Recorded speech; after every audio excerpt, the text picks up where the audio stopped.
Hello friends, welcome to kitchen art. Friends, આજે આપણે માત્ર 10 રૂપિયાના બિસ્કિટના પેકેટમાંથી એકદમ નવી રેસીપી બનાવીશું. એકદમ નવી રીત સાથે.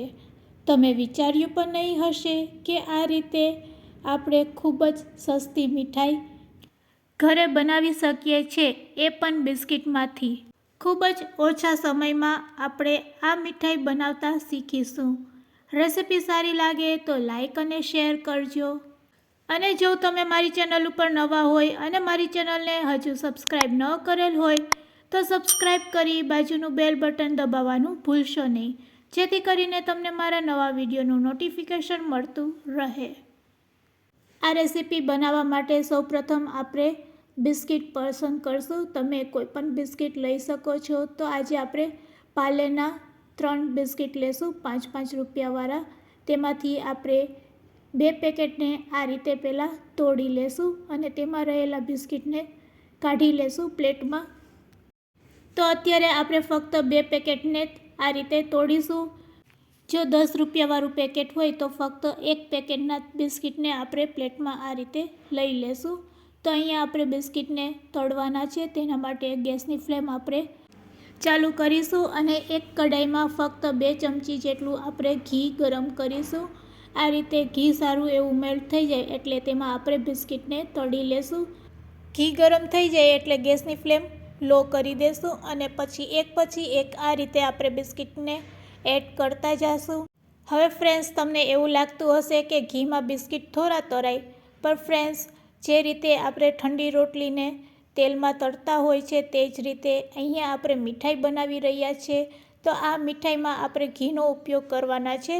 અને જો આ રીતે આપણે બિસ્કિટને એકવાર ઘીમાં તળી લેશું એટલે બિસ્કિટ છે એ ઘીવાળા થઈ જશે અને પછી તેની મીઠાઈ બનાવશું ત્યારે આપણે બિલકુલ ઘીનો ઉપયોગ નહીં કરશું. તો બસ આ રીતે ઘીમાં આપણે બિસ્કિટને તળી લેશું એટલે બિસ્કિટનો કલર પણ સહેજ ચેન્જ થઈ જશે. અને આ રીતે બિસ્કિટને ઘીમાં તળ્યા પછી તેમાંથી બનાવેલી મીઠાઈ ખૂબ જ ટેસ્ટી લાગે છે અને જોવામાં પણ ખૂબ જ સરસ લાગે છે. તો બસ આ રીતે આપણે પહેલાં બિસ્કિટને ઘીમાં તળી લેશું. અહીંયા તમે જોઈ શકો છો 2 ચમચી જેટલું ઘી છે એ બધા બિસ્કિટે એબ્ઝોર્બ કરી લીધું છે. તો આ રીતે આપણે ફરીથી બધા બિસ્કિટને કઢાઈમાં નાખી દેશું અને ઘીવાળા કરી લેશું. હવે પ્લેટમાં કાઢી લેશું અને ગેસની ફ્લેમ બંધ કરી દેશું. તળેલા બિસ્કિટનો અવાજ પણ સંભળાવું છું. હવે બસ તેના આપણે ટુકડા કરી લેશું અને મિક્સર જારમાં તેને ગ્રાઇન્ડ કરી લેશું. તો આ રીતે આપણે બિસ્કિટને ઘીવાળા કરી અને પછી તેને મિક્સર જારમાં લઈ લેશું. તો અહીંયા આપણે બિસ્કિટના ટુકડા કરી લીધા છે. હવે મિક્સર જાર લેશું અને બધા ટુકડાને તેમાં એડ કરી દેશું અને તેની એક પેસ્ટ બનાવીશું. તો આ રીતે મિક્સર જારમાં આપણે પહેલાં થોડાક ટુકડા લઈ લેશું બિસ્કિટના અને પછી તેને ગ્રાઇન્ડ કરી લેશું. તો તમે જોઈ શકો છો કે બિસ્કિટને ગ્રાઇન્ડ કર્યા પછી તેની આ રીતની પેસ્ટ બનીને રેડી થશે. હવે આ પેસ્ટમાં આપણે તળિયા વગરના બિસ્કિટ એડ કરશું, 1 પેકેટ જેટલા.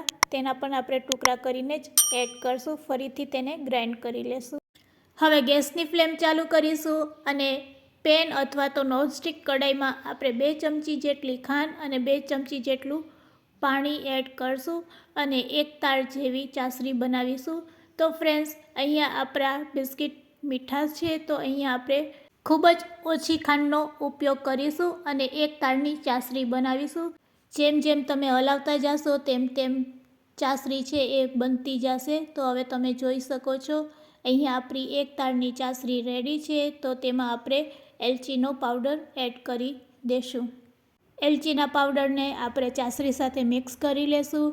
સાથે સાથે રેડી કરેલી બિસ્કિટની પેસ્ટને પણ તેમાં એડ કરી દેશું. અહીંયા ફ્રેન્ડ્સ, હવે આપણે ઘીનો બિલકુલ ઉપયોગ કરવાના નથી, કારણ કે આપણે બિસ્કિટને પહેલાંથી જ ઘીમાં તળી લીધેલા છે. પેસ્ટને એડ કર્યા પછી એકવાર આ રીતે હલાવી લેશું. હવે ફ્રેન્ડ્સ, અહીંયા આપણે માવાની જગ્યાએ 10 રૂપિયાના પેકેટમાં મળતો મિલ્ક પાવડર એડ કરશું. તો તેને કટ કરીને આપણે ડાયરેક્ટ જ આ રીતે એડ કરી દઈશું. અહીંયા આપણે મિલ્ક પાવડરની પેસ્ટ બનાવવાની જરૂર નથી. અને તમારે જો તેની પેસ્ટ બનાવવી હોય તો પેસ્ટ બનાવીને પણ તમે એડ કરી શકો છો, પણ હું આ રીતે ડાયરેક્ટ જ એડ કરું છું અને પછી બસ તેમાં આપણે થોડું થોડું પાણી એડ કરતા જઈશું અને એક મિશ્ર રેડી કરી લેશું. અહીંયા આપણે ગેસની ફ્લેમ બિલકુલ હાઈ નથી કરવાની, તેનું ખાસ ધ્યાન રાખવાનું છે. ફ્રેન્ડ્સ, આ રીતે બનાવેલી મીઠાઈ ખૂબ જ ટેસ્ટી લાગે છે. તો તમે જોઈ શકો છો હવે તેની થિકનેસ. હજુ આપણે થોડુંક તેમાં પાણી નાખશું અને આ મિશ્રણને સારી રીતે આ રીતે મિક્સ કરી લેશું. તો હવે તમે જોઈ શકો છો કે મિશ્ર છે એ નોનસ્ટિક કઢાઈને છોડવા લાગ્યું છે. તો બસ આ રીતે નોનસ્ટિક કઢાઈને તે છોડવા લાગે એટલે ગેસની ફ્લેમ આપણે બંધ કરી દેશું અને ગેસની ફ્લેમ બંધ કર્યા પછી તેમાં આપણે કાજુ અને બદામની કતરણને એડ કરી દેશું અને તેને પણ મિશ્રણ સાથે મિક્સ કરી દેશું. તો અહીંયા આપણું મિશ્રણ રેડી છે. હવે આપણે પ્લાસ્ટિકની એક શીટ લેશું અને તેને તેલ અથવા તો ઘીથી આ રીતે ગ્રીસ કરી લેશું અને આપણે તેને આ રીતે એક બોક્સ ઉપર સેટ કરી દેશું. આ રીતે સેટ કર્યા પછી રેડી કરેલા મિશ્રણને તેમાં ઢાળી દેશું.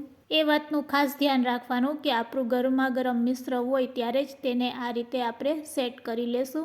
અહીંયા તમે થાળી અથવા તો ડીશનો પણ ઉપયોગ કરી શકો છો. તમારે જેમાં પણ આ મિશ્રણને સેટ કરવું હોય તેમાં કરી શકો છો. આ રીતે ઉપરથી આપણે ચમચીથી તેને દબાવી દેશું અને સરસ સેટ કરી દેશું. હવે તેને 10થી 15 મિનિટ માટે આપણે રેસ્ટ આપીશું એટલે મીઠાઈ આપણી સરસ જામી જશે. તો હવે બસ 10 મિનિટ થઈ ગઈ છે. ચાલો હવે આ મીઠાઈને આપણે આ બોક્સમાંથી કાઢી લેશું. તો આ રીતે આપણે તેને સહેલાઈથી કાઢી શકીએ છીએ. ઉપરની પ્લાસ્ટિકની શીટને પણ દૂર કરી લેશું. અહીંયા તમે બટર પેપરનો પણ ઉપયોગ કરી શકો છો. તો સરસ આપણી મીઠાઈ સેટ થઈ ગઈ છે. આને તમે બરફી પણ કહી શકો છો. ઉપરથી આપણે કાજુ અને પિસ્તાથી તેને ગાર્નિશ કરીશું અને ચાકુની મદદથી તેને કટ કરી લેશું. તો સરસ મીઠાઈ આપણી બનીને રેડી છે બિસ્કિટમાંથી.